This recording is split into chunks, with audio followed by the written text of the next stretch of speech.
Bakit pinatay ni Abimelech ang 70 kapatid? Welcome sa mga kwento ng Biblia na iyong channel para sa makapangyarihang mga aral at nakaka-inspire na mga kwento mula sa Biblia na tumutulong sa atin na mas maunawaan ang layunin ng Diyos para sa ating buhay sa video. Ngayong araw na ating sinisisid ng malalim sa kwento ng isang tao na ang walang humpay na ambisyon ay humantong sa kanya sa isang landas ng pagkakanulo at pagdanak ng dugo. Ang kanyang paghahangad ng kapangyarihan ang nagtulak sa kanya na gawin ang isa sa pinaka nakakagulat na mga gawa sa Biblia, ang pagpatay sa kanyang 70 kapatid. Ano ang nagtulak sa kanya sa gayong kasukdulan? Ano ang matututuhan natin mula sa kanyang pagbangon sa kapangyarihan at sa kanyang kalunos-lunos na pagbagsak? Ang kwentong ito ay nagpapaalala sa atin ng mga panganib ng hindi mapigil na ambisyong kasakiman at pagkakanulo, at kung paano ang mga bagay na ito ay maaaring humantong sa pagkasira hindi lamang ng iba kundi pati na rin ng sarili ang pinakamahalaga. Ito ay isang kwento tungkol sa hindi maiiwasang pagtatagumpay ng banal na katarungan sa pamamagitan ng buhay ng layunin. Nakikita natin kung paano gumagana ang kamay ng Diyos kahit na kulang ang hustisya ng tao. Kung bago ka dito, siguraduhing mag-subscribe sa channel para hindi ka makaligtaan alinman sa aming mga kwento sa Biblia. Ay huwag ding kalimutang i-like ang komento sa video sa ibaba at ibahagi ito. Sumisid tayo sa hindi kapanipaniwalang mga aral mula sa kwento ng isipin ang isang panahon kung kailan ang pamumuno ng isang bansa ay patuloy na ginagawa pinagtatalunan, kung saan ang ambisyon at pagtataksil ay magkakaugnay sa magulong setting na ito ay naglalayong lumitaw ang isang tao na ang pagkauhaw sa kapangyarihan ay nagbunsod sa kanya na gumawa ng isa sa mga nakakagulat na krimen sa Biblia, ang pagpatay sa kanyang 70 kapatid. Ngunit ang layunin kung ano ang nagtulak sa kanya upang pag-imbot ang trono ng kanyang ama na si Gideon, at kung ano ang nagtulak sa kanya sa ganoong kalupitan ay maghanda para sa isang kwentong puno ng walang hangganang ambisyon na madilim na pagsasabwatan at walang humpay na paghahangad ng kapangyarihan. Sabay nating tuklasin ang kabanata sa ang aklat ng mga hukom at tuklasin ang mga aral na dapat gawin ng salaysay na ito. Turuan mo kami kung nasiyahan ka sa ganitong uri ng nilalaman. Huwag kalimutang mag-subscribe sa channel, mag-iwan ng like, at sumisid tayo sa video. Noong mga nakaraang panahon sa Israel, ang mga tao ay lumihis sa mga daan ng Diyos na lumingon sa mga Diyos-Diyosan at tinalikuran ang mga batas at tuntunin na ang bansa ay napaliligiran ng mga kaaway at ang takot at pang-aapi ay palagian. Sa kontekstong ito ay lumitaw si Gon na anak ni Jose na siya ay lihim na naggigiik ng trigo upang itago ito sa mga Midianita na mananakop na sumisira sa lupain ng Israel, na si Gideon ay isang inapo ng tribo ni Manases ay nagmula sa isang hamak na pamilya. Isang araw, habang nagtatrabaho ang isang anghel ng Panginoon, ay nagpakita sa ilalim ng isang puno ng oak sa Ofra, at sa isang matatag na tinig ay sinabi sa kanya, ang Panginoon ay sumasa iyo, makapangyarihang mandirigma. Nagulat na tinanong ni Gideon ang anghel na nagtatanong kung bakit napakaraming nagkaroon ng mga kalamidad nangyari ang Israel at nasaan ang mga himala na sinabi sa kanya ng kanyang mga ninuno tungkol sa tumugon ng anghel. Pumasok ka pagkatapos ng lakas na mayroon ka at iligtas ang Israel mula sa kamay ng Midian. Hindi ko ba ipinapadala sa iyo si Gideon na alam ang sarili niyang kahinaan at ang modi ng kanyang pamilya ay nakipagtalo na siya ang pinakamaliit sa kanyang sambahayan? Ngunit iginiit ng anghel ng Panginoon na sasamahan kita at sasaktan mo ang mga Midianita na parang isang tao na may pusong puno ng takot at determinasyon.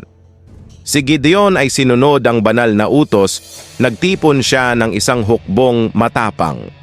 Lalaki bagamat kakaunti ang bilang at handa sa pakikipaglaban sa mga Midianita. bago sumabak sa labanan, humingi si Gideon sa Panginoon ng isang tanda upang kumpirmahin ang kanyang misyon. Nang gabing iyon, ang Diyos ay gumawa ng isang himala na ginawa niya ang natakip ng balahibo na inilagay sa lupa habang nasa lupa. Nanatiling tuyo kinabukasan ay binaligtad niya ang palatandaan na nagpabasa sa lupa habang ang balahibo ng tupa ay nananatiling tuyo na may panibagong pananampalataya. Tinipon ni Gideon ang kanyang hukbo, ngunit inutusan siya ng Diyos na bawasan ang bilang ng mga sundalo mula 32,000 hanggang 3 lamang upang malinaw na makilala ang tagumpay. Habang ang banal na armado lamang ng mga trumpeta na banga at sulo ay sinalakay ni Gideon at ng kanyang 300 tauhan, ang mga Midianita na nagdulot ng kalituhan sa kampo ng kaaway at natiyak ang isang kamanghamanghang tagumpay para sa Israel. Hindi lamang pinalaya ng triumph ang mga tao mula sa pang-aapi, kundi itinaas din si Gideon sa katayuan ng isang iginagalang pinuno. Pagkatapos ng labanan, ang mga Israelita ay gustong gawin siyang hari at magtatag ng isang dinastiya, ngunit tumanggi siyang ipahayag na ang Panginoon ang tunay na hari. Gayunpaman, si Gideon ay namuhay bilang isang maimpluwensyang at mayamang tao na may maraming asawa at 70 anak. Gayunpaman, sa mga anak na ito ay may isa na namumukod tangi para sa kanyang labis na ambisyon. Layunin ng anak ng isang babae mula sa Shechem, isang makabuluhang Canaanite city. Ang koneksyon na ito sa Shechem ay nagbigay sa kanya ng isang partikular na impluwensya mula sa isang murang edad. Mas mababa sosyal na posisyon kumpara sa kanyang mga kapatid. Ang pakiramdam na ito ng kababaan ay nagpasigla sa kanyang determinasyon na baguhin ang kanyang kapalaran. Anuman ang mga paraan na kinakailangan upang makamit ang kapangyarihan na pinaniniwalaan niyang nasa kanya sa pamamagitan ng tamang layunin ay tuso at manipulative, at ang kanyang ambisyon ay wala akong alam na hangganan naiintindihan niya na upang mamukod tangi sa maraming anak ni Gideon, kailangan niya ng higit pa kaysa sa pisikal na lakas na kailangan niya para magamit ang kanyang katalinuhan at panghihikayat sa pagkamatay ni Gideon. Nakita ang kanyang pagkakataon na agawin ang kapangyarihan. Ang pinuno ng Israel ay magiging madaling kapitan ng mga panloob na salungatan at pag-agaw ng kapangyarihan. Sa sandaling ito, nagsimula siyang gumawa ng kanyang diskarte para agawin ang trono. Ang unang hakbang sa kanyang plano ay ang paglapit sa mga elder ng Shechem, ang lungsod kung saan ang kanyang ina ay nagmula sa Shechem, ay parehong maimpluwensyang lungsod sa politika at relihiyon na mahalaga ang suporta para sa sinumang naglalayong kumuha ng kapangyarihan na unawaan na kailangan niyang hikayatin ang mga pinuno ng lungsod na siya ang perpektong kandidato para pamunuan ang Israel gamit ang matalinong mga taktika. Sabi niya, "Ako ay isa sa inyo na sarili ninyong laman at dugo.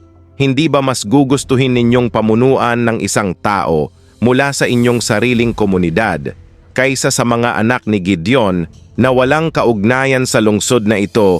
Ang kanyang argumento ay hindi lamang batay sa politikal na pangangatwiran, ngunit gayon din sa emosyonal at estratehikong mga motibo. Ipinangako niya na sa kanilang suporta, si Shechem ay uunlad at magiging ligtas sa ilalim ng kanyang pamumuno na kumbinsido sa mga pangako ng AMC at ang pag-asam na magkaroon ng isang hari na kabahagi ng kanilang mga ugat ay pinili ng mga elder ng Shechem na suportahan siya. Nakita ito bilang isang pagkakataon upang madagdagan ang kanilang sariling kapangyarihan at impluwensya sa Israel sa pamamagitan niya upang isil ang kanilang pangako. Personal na puwersa na binubuo ng mga walang awa na lalaking mersenaryo na gagawin ang lahat para sa pera, ang maliit na pribadong hukbo na ito ay tapat lamang sa kanya na handang magsagawa ng anumang marahas na gawain na kailangan upang matiyak ang kanyang autoridad na armado ng brutal na ito, diskarte na itinakda upang maalis ang sinumang maaaring banta sa kanyang landas tungo sa kapangyarihan. Naging maliwanag ang walang awa na kalikasan ng utusan niya ang kanyang mercenaryong force na patayin ang sarili niyang mga kapatid sa isang nakagigimbal na act of cruelty. Pinatay niya ang lahat ng 70 sa kanila na tinitiyak na walang kompetisyon para sa trono ang savage na ito. Masakre na inihayag lamang gaano kalayo si Aimee handang pumunta para makamit ang kanyang ambisyon. Gayunpaman, isang kapatid na si Jotham nakatakas at nagtago mamaya, nagbigkas ng sumpa sa AAMC at alam ng mga tao ni Sheim-yam na kailangan niyang bigyan ng babala. Ang mga tao tungkol sa kawalang katarungan at pagkakanulo na kanilang ginawa sa pamamagitan ng paghahanay kanilang mga sarili na may layunin sa isang matapang at desperado na pagkilos, umakyat siya sa bundok Gesim, kung saan ang kanyang tinig ay maririnig ng lahat mula doon. Sumigaw siya ng isang makapangyarihang mensahe sa anyo ng isang talinghaga na magiging kilalang-kilala ang talinghaga ng mga puno sa parabola, na ito ay inihalin tulad ni Jotham ang mga pinuno at mga tao ng Israel sa mga puno sa paghahanap ng isang hari na mamamahala sa kanila muna sila ay lumapit sa isang marangal at kapakipakinabang na halaman. Ngunit ito ay tumanggi na nagsabing, "Dapat ba akong sumuko ang aking langis na nagpaparangal sa mga Diyos at tao upang mamuno sa mga puno?" Kasunod ay nagpunta sila sa puno ng igos, isa pang mahalagang halaman na tumanggi din na nagsasabing, "Dapat ko bang isuko ang aking tamis at ang aking mabuting bunga upang umindayog sa mga puno?" Pagkatapos ang mga puno ay bumaling sa baging, na nagbubunga ng alak na nagdudulot ng kagalakan sa kapwa-tao at sa Diyos. Gayunpaman, ang baging tumanggi rin sa pagtugon kung dapat kong isuko ang aking alak na nagpapasaya sa mga Diyos at tao upang lumindayog sa mga puno. Sa wakas, dahil sa kawalan ng pag-asa, lumapit ang mga puno sa tinik bush, isang walang kwenta at mapanganib na halaman na puno ng tinik. Di tulad ng marangal na halaman, ang tinik tinanggap ni Bush ang alok at sinabi kong talagang, "Gusto mo akong pahiran ng iyong hari, halika at sumilong sa aking lilim. Ngunit kung hindi hayaang lumabas ang apoy mula sa akin at lamunin ka ng apoy mula sa tinik at ubusin ang mga cedar ng Lebanon." Ang parabula ni Jotham ay nagdala ng isang malinaw at makapangyarihang mensahe. Ang mga marangal na puno, ang puno ng olibo, ang puno ng igos, at ang baging ay kumakatawan sa matuwid at karapat-dapat na mga pinuno na tumanggi sa kapangyarihan, na nauunawaan ang kanilang tunay na layunin at pagpapahalaga sa tinik na palumpong. Gayunpaman ay sinasagisag ng layunin ng isang hindi karapat-dapat at mapanganib na pinuno, na ang paghahari ay magdadala lamang ng pagkawasak at pagdurusa. Ang pagtanggap sa tinik na hari ni Bush ay isang metapora para sa hangal na pagpili ng mga tao ng Sheim sa pagsuporta sa AIMC. Si Jotham ay nagbabala na ito, ang pagpili ay magkakaroon ng mapangwasak na mga kahihinatnan. Hinuhulaan niya na ang alyansa sa pagitan ng IMC at ng mga lalaki ng Sheim ay matupok ng apoy ng pagkawasak na buto mula sa mismong kasakiman at pagkakanulo na nagpapagkaisa sa kanila. Ang mensahe ni Jotham ay isang mahigpit na babala laban sa hindi mapigil na ambisyon at pagtataksil na nagpapakita na ang gayong mga aksyon ay hindi maiiwasang humantong sa kapahamakan. Sa paghahatid ng kanyang parabola, inilantad ni Jotham ang mga kahinaan sa moral ng Ames at ang mga tauhan ng Sheam na nagpapatingkad ang katangahan ng pagpili ng isang pinuno na udyok ng kasakiman at pagkauhaw sa kapangyarihan. Umapela sa budhi ng mga tao na humihimok sa kanila na pag-isipan ang mga kahihinatnan ng kanilang mga pagpipilian at ang mga implikasyon ng pagsuporta sa isang mapaniil na layunin ng paghahari kahit na sinigurado sa pamamagitan ng pagdanak ng dugo at pagtataksil. Ay minarkahan ng patuloy na at kaguluhan sa loob ng 3 taon na naglalayong namuno sa Israel. Ngunit hindi alam ng kanyang paghahari ang katatagan o kapayapaan ang kanyang pamamahala na itinayo sa marupok na pundasyon ng karahasan at pagtataksil ay nakatadhana na maging magulong ang ambisyon na nagdala sa kanya sa kapangyarihan ay nagdulot din ng kawalan ng tiwala at takot kapwa sa kanyang mga tagasunod at sa kanyang mga pinamamahalaan sa kabila ng paghawak sa posisyon ng hari ay hindi kailanman nagawang kumita ng tunay na katapatan ng kanyang mga tao, ang kanyang kalupitan, at ang walang awa na paraan ng kanyang pagtanggal sa kanyang mga kapatid na nagbigay anino sa kanyang paghahari ang masaker sa magkakapatid, hindi lamang nadungisan ang kanyang pagiging lehitimo. Ngunit nagtaguyod din ng isang kapaligiran ng takot at sama ng loob na marami sa una ay sumuporta sa AMC ay nagsimulang magtanong sa kanilang desisyon sa takot na ang parehong kalupitan ay maaaring isang araw ay talikuran.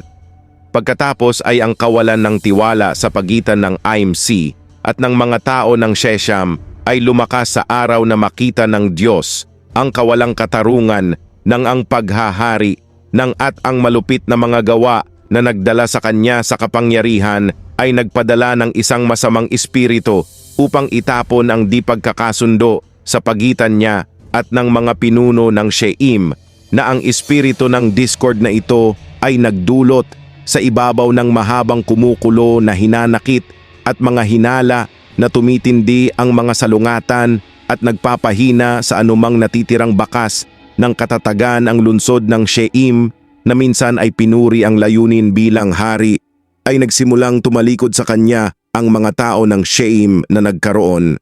Noong una ay naengganyo ng mga pangako ng kapangyarihan at proteksyon ng AMC na natagpuan na ngayon sila mismo ay nakulong sa isang rig ng terror at kawalan ng tiwala sa revolt ay nagsimulang mag-umpisa nang magsimula ang mga bulong at pagsasabwatan sa lalong madaling panahon na lumala sa bukas na mga aksyon ng paghihimagsik ang pagkakanulo at karahasan na ginamit upang tumaas ang layunin. Ang pinuno ng revolt ay ang Gal na anak ng IED na dumating sa Sheim at nagsimulang magtanim ng mga binhi ng paghihimagsik na gawa niyang makuha ang suporta ng maraming mamamayang nadismaya sa ang marahas na pamamahala ng layunin.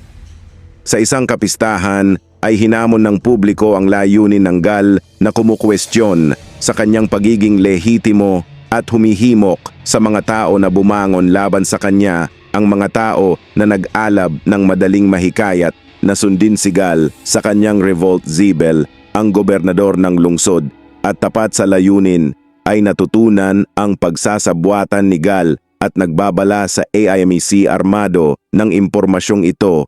Naghanda si AIMC ng isang sorpresang pag-atake sa madaling araw siya at ang kanyang mga tauhan ay tinambangan si G at ang kanyang mga tagasunod ay mahigpit ang labanan, ngunit nagtagumpay ang AIMC upang ikalat ang mga rebelde at pansamantalang mabawi ang kontrol ng Sheim. Gayunpaman, ang pag-aalsa ay malayo. Higit sa diwa ng discord ay nagpatuloy sa pagguho ng mga pundasyon ng AMC's reign sa kabila ng kanyang tagumpay laban sa G. Ang kawalang kasiyahan at sama ng loob sa mga tao ng Sheim ay nanatiling umabot sa kumukulo ang tensyon. Nang sa isang desperadong hakbang ay muling naghimagsik ang mga mamamayan ng Sheim sa pagkakataong ito na may higit na puwersa at determinasyon na itinutulak ng Blind Fury at ang pangangailangan na muling igiit ang kanyang pangingibabaw ay tumugon nang may matinding karahasan ay pinamunuan niya ang kanyang mga tropa laban sa Sheim, laying siege sa lungsod at sinisira ang lahat. Sa kanyang landas, ang sumunod na labanan ay isang malupit na layunin at hindi lamang natalo ng kanyang mga tauhan ang mga rebelde, kundi winasak din ang lungsod na sinunog ito sa lupa at pinatay ang mga naninirahan dito upang matiyak na hindi na muling bumangon ang Sheim. Upang pigilan ang anumang bagay mula sa muling paglaki doon, gayunpaman, ang pagkawasak ng Sheim ay hindi ang katapusan ng karahasan. Ang kalupitan ni Aik ay nagdulot lamang ng higit na puot laban sa kanya. Lumipat siya sa lungsod ng Tizi kung saan ang takot na mga naninirahan ay naghanap ng kanlungan sa isang nakukutaang tore ng Bez, tulad ng ginawa ni Shakim Bumangon laban sa malupit na pamumuno ng AMC. Determinadong puksain ang anumang kislap ng paghihimagsik, ay nagmartsa ang layunin kasama ang kanyang mga puwersa upang durugin ang bagong paglaban na ito pagdating sa Tez Aime at mabilis na pinalibutan ng kanyang mga tauhan. Ang lungsod mabilis na pinalibutan ng pag-atake. Ang lungsod ang pag-atake ay walang humpay at sa kabila ng matapang na paglaban ng mga naninirahan. Hindi sila kalaban ng hukbong, pinatigas ng kanilang mga pinuno. Kalupitan, ang mga mamamayan ng Tizi na nahaharap sa mabangis na karahasan ng layunin ay walang ibang pagpipilian kundi ang magkubli sa isang malaking napatibay na tore na nakatayo sa gitna ng lungsod. Ang tore na ito na nakikita bilang ang huling bastion of defense ay nag-alok ng ilang pag-asa laban sa nagngangalit na pag-atake ng AMC. Ngunit ang layunin sa kanyang katangiang kalupitan ay ayaw payagan ang anumang pagtutol na magtiis. Ay inutusan niya ang kanyang mga tauhan na kubkubin ang tore at sundin ang parehong diskarte na ginamit niya sa Sheim na inihanda. Naglalagablab na mga sanga at kahoy ang nakatambak sa paligid ng istruktura na bumubuo ng isang mabangis na pi na nilayon upang ubusin ang lahat ng nasa loob ng AMC's determinasyon na durugin ang anumang pagsalungat ay kasing bangis ng kanyang pagkagutom sa kapangyarihan, habang ang mga sundalo ay naghahanda upang pagsiklab ang apoy sa paligid ng tore. Isang babae mula sa isang tuktok pinagmamasdan ng fortress, malapit ang galaw ng kalaban sa isang desperado at matapang na kilos na pinulot niya isang mabigat na millstone na may kahanga-hangang katumpakan at lakas na ibinato ng babae ang bato mula sa tuktok ng tore na direktang tumututok sa malupit. Pinunong nag-uutos sa pag-atake. Tinamaan ng bato ang ulo nito na nabasag ang kanyang bungo at iniwan siyang malubha na nasugatan na nataranta, at sa kanyang panlalabo na paningin ay naramdaman ni Aimk na ang kanyang buhay ay unti-unting dumudulas. Gayunpaman, ang pinakamalalim na suntok ay hindi lamang pisikal kundi moral din na masugatan ng kamatayan. Ang isang babae sa isang lipunan na lubos na pinahahalagahan ang karangalan at pagkalalaki ay isang hindi matiis na kahihiyan para sa isang mandirigma, at pinunong tulad niya sa isang huling aksyon ng desperasyon at nasugatan na Pride Ames. Tinawag ang kanyang armor bearer na nanginginig ang kanyang boses sa agony, at ang kahihiyan ay nagmakaawa siya sa kanya na patayin siya. Na may espada upang hindi siya maalala. Transcript bilang isang lalaki na pinatay ng isang babae, ang tagapagdala ng baluti na sumusunod sa hiling ng kanyang Panginoon ay tinusok ng tabak. Ang nagtatapos sa buhay ng malupit, ang pagkamatay ni Aimk, ay ang kasukdulan ng kanyang marahas at malupit na landas na minarkahan ng kanyang paghahari sa pamamagitan ng hindi mapigil na ambisyon. Ang pagtataksil at kalupitan ay nauwi sa isang nakakahiyang pagkatalo. Ang gilingang bato na ibinato ng kamay ng isang babae na sumasagisag sa banal na hustisya na bumabagsak sa Ailek na tumupad sa babala ni Hotham at nagwawakas sa siklo ng karahasan, na pinakikilos niya ang pagkawasak ng Thez at ng kamatayan ng Aimk, ay nagsilbing isang makapangyarihang paalala ng kapalaran na naghihintay sa mga naghahangad ng kapangyarihan sa pamamagitan ng kawalang katarungan at kalupitan sa pagbagsak ng AMC. Pansamantalang napawi ang Israel mula sa pang-aapi ng kanyang tiranikong pamumuno sa lupain, bagaman nasugatan ng pagkawasak ay nagsimulang makabangon mula sa anino ng kanyang paghahari. Ang kwento ng Aimik, bagamat puno ng trahedya at karahasan, ay nag-aalok ng maraming mahahalagang aral at malalim na pagninilay kapag nagninilay-nilay sa kalikasan ng tao. At ang paglalahad ng banal na katarungan, isa sa pinakamalinaw na aral ay kung gaano ang walang pigil na ambisyon at pagtataksil ay humahantong sa hindi maiiwasang mga kahihinatnan. Ang ALMC na dala ng kanyang labis na pagnanais para sa kapangyarihan at pagkilala ay hindi nagatubili na ipagkanulo at patayin ang kanyang sariling mga kapatid sa kanyang paghahanap sa trono, ngunit sa kanyang pag-akyat ay nadungisan ng dugong kanyang ibinuhos, at ang kanyang pamumuno ay sinalanta ng patuloy na kawalan ng tiwala at paghihimagsik. Ang kanyang walang pigil na ambisyon ay ginawa siyang isang malupit at mapang-api na pinunong nagpapalaganap ng discord saan man siya pumunta. Sa kanyang pagkahumaling sa kapangyarihan, ang layunin ay naging bulag sa mga epekto ng kanyang mga aksyon. Sa huli ay humahantong sa kanya sa isang trahedya at nakahiwalay na pagbagsak na naglalayong. Ang kwento ay isang matinding babala sa mga panganib na dulot ng pagkonsumo ng ambisyon at kung paano ito magdudulot ng pagkasira, hindi lamang sa iba kundi pati na rin sa sarili. Ang kanyang pagkahulog ay nagsisilbi ring isang makapangyarihang halimbawa kung paano ang banal na katarungan ay kumikilos. Kahit na siya ay maaaring umiwas sa parusa ng tao sa loob ng isang panahon na hindi niya nakatakas sa paghatol ng Diyos ang kanyang kamatayan, ay ginawa ng kamay ng isang babae isang pangyayari na sumalungat sa kultural na mga inaasahan sa kanyang panahon. Nagpapatunay na walang sino man ang lampas sa abot ng banal na kaparusahan. Ang kwento ng AIMC ay nagpapaalala sa atin na sa bandang huli ay mananaig ang katarungan kahit na ito ay dumating sa hindi inaasahan o hindi maintindihan na mga paraan. Ito ay nag-uudyok sa atin na pag-isipang mabuti ang mga pinunong pinili nating sundin, at ang mga pagpapahalagang pinanghahawakan natin ito ay nagtuturo na ang tunay na kadakilaan ay hindi namamalagi sa kapangyarihan o kayamanan, ngunit sa integridad at isang pangako sa mas mataas na mga mitiin. Ay matuto tayo mula sa mga pagkakamali ng AMC at humanap ng mga pinunong nagpaparangal sa Diyos at gumagawa para sa ikabubuti ng lahat. Kilalanin din natin ang banal na hustisya na namamahala sa ating mundo, na nagtitiwala na sa namamahala sa ating mundo, nagtitiwala na sa wakas ay magtatagumpay ang liwanag laban sa kadiliman, kung ano ang isang matinding kwentong nakakapukaw ng pag-iisip.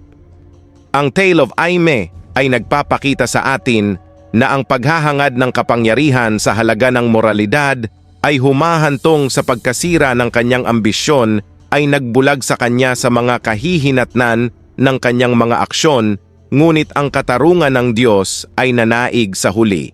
Isang paalala para sa ating lahat: ang tunay na pamumuno ay nag-uugat sa kababaang loob at katuwiran, hindi sa kalupitan at kasakiman. AEMC story ay nananawagan sa atin na pagnilayan ang uri ng mga pinunong ating sinusunod at ang mga pagpapahalagang ating pinaninindigan sa ating buhay. Sana ang video na ito ay nagbigay sa inyo ng mga mahahalagang pananaw at pinalakas ang iyong pangunawa sa kung paano gumagana ang Diyos. Kahit na ang pinakamadilim na sandali ng kasaysayan, kung nakita mong nakaka-inspire ang kwentong ito, huwag kalimutang mag-subscribe sa channel, pindutin ang like button at iwanan ang iyong mga saloobin sa mga komento na gusto din namin na ibahagi mo ang video na ito sa iyong pamilya. At mga kaibigan, salamat sa pagiging bahagi ng mga kwento ng Biblia Komunidad. Ay manatiling pinagpala at tandaan ang liwanag ay laging nagtatagumpay kadiliman. Sana'y makita kita sa sunod na video. Salamat!